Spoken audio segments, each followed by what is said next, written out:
This copyrighted telecast may not be reproduced, retransmitted, or used in any form without the authorized written consent of NASCAR Broadcasting. NASCAR would like to thank all of our loyal fans for your continued support, and we hope you enjoyed today's broadcast. Work in the morning. You know, you got to wait for it to thin out a little bit, and you can drive right down that lane you like. All right, Matt has more on the leader. Brad Perrin told me to spin during the final practice session. Spin front straightaway. Donnie Neuenberger goes around in the 77. Caution's out. Caution is out. Caution is out. Yeah, 38 car Casey Kane, I'm not sure he was involved in that somehow. He definitely got into the 77. Neuenberg bounced off the inside wall, and we're under the first caution today. Very early, lap 13. Let's show you what happened once again. Ashton Lewis in the 46 car, just the approach rate much greater than Donnie Neuenberger, and just gets into the back of him. Well, Hornaday is one of the best short track racers in the Busch series, and you have to know that. So Kyle's done a good job to get up behind him, but he needs to work at a line to find out where Hornaday's struggling. Robbie Gordon around off turn 2 as the result of contact. Caution is out second time. We're running 13 lap sessions here. Lap 26, caution number 2. Well, that's why Harvick said, you know, his car's good on the long run, but he doesn't really want it to be. Sure. You got to be good here in the 10, 15 lap spurts. Now let's see if indeed Robbie Gordon with that spin went a lap down to the leader. We'll double check that and see what happened here to the 55 of Gordon. You know, it looked like he may have gotten in on the apron under East States, the 59 at Compton, and tried to stay off of Compton and spun himself out. Truex happy with the car, running in second and running fast. Problem at turn 1, the 72 very slow down the front straightaway. Jason White had just come out of the pits. He is out of power, and he's waiting for a break in traffic to get to the bottom, and he may get one Tuesday. Caution is out. Yep. Their hand was forced on that one, because to try to get a break in this traffic, not going to happen. That was a huge break for Jason Leffler, Hermie Sadler, Paul Menard, Stacy Compton. They were just about to go a lap down.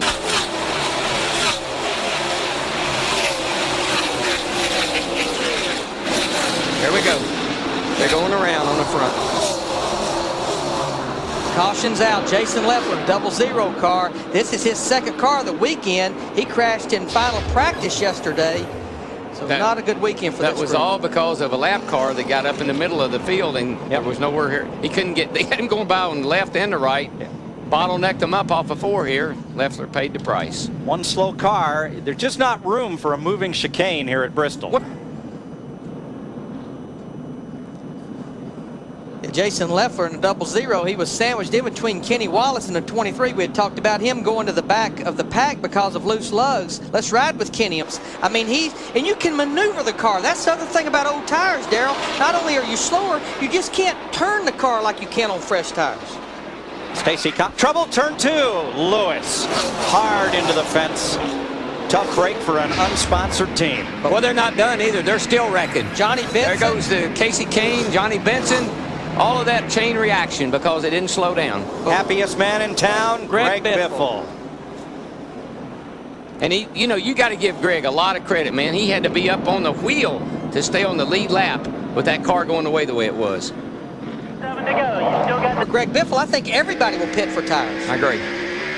Right behind the leader, Martin Truex. Here comes Lewis into the corner. And Kenny Wallace may have had a little contact. We'll see. In contention. And Greg Biffle got his new tires, but has been unable to advance. He is back in 11th. He's only gained 1 spot since the restart. Well, this man, Martin Truex, leads in Busch Racing on Fox, presented by Taco Bell.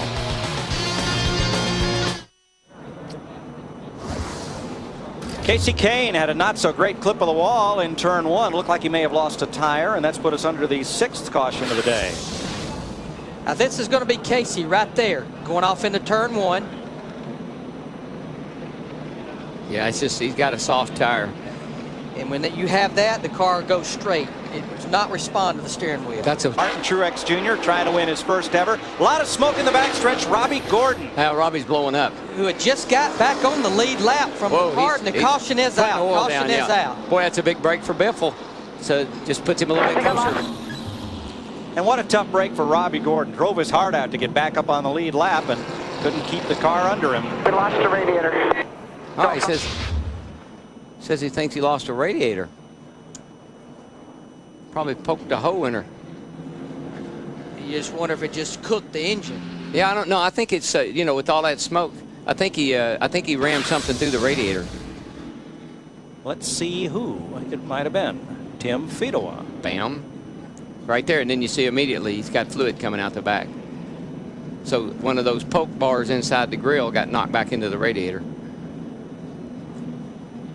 Hammond was, you know, showing us all those things they put in there to protect the radiator, but every now and then you knock one back in. Not happy about Strimmy getting around him, I can tell you that. Yeah, he gets it. Whoa, He's sideways and knocks him into the outside wall, and Strimmy comes across the racetrack. No caution yet, though. No caution. 4 laps to go. Did Michael get into him? Looked like he may have. Just missed him. I think he missed him. Just missed him. Ooh, baby, he's going to get into Kyle Busch right here, though.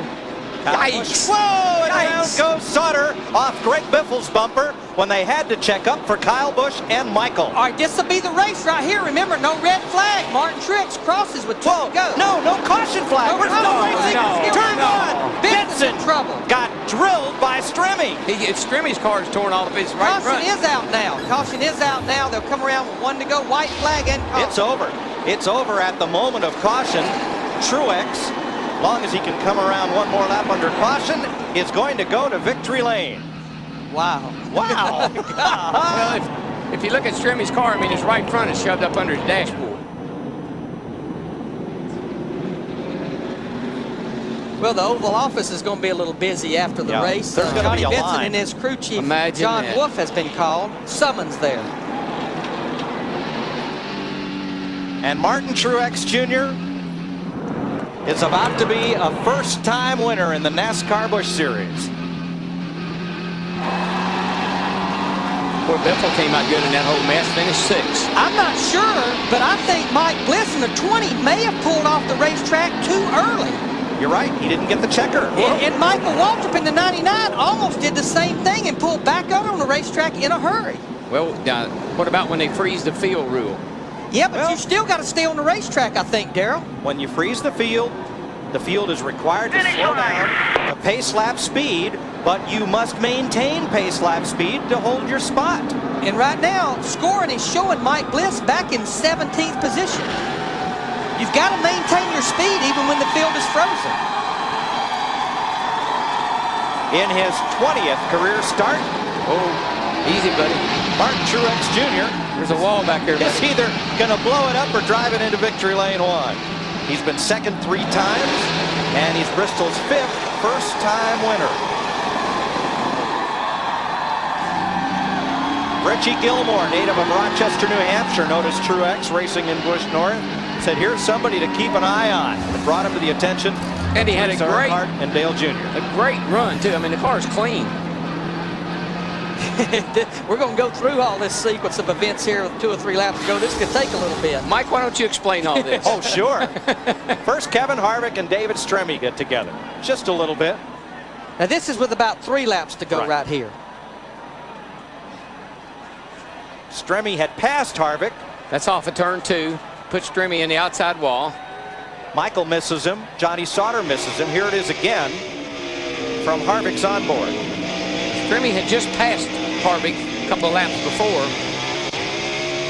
And we stayed green right here. Right, that wrecks the right front of Stremmy's car.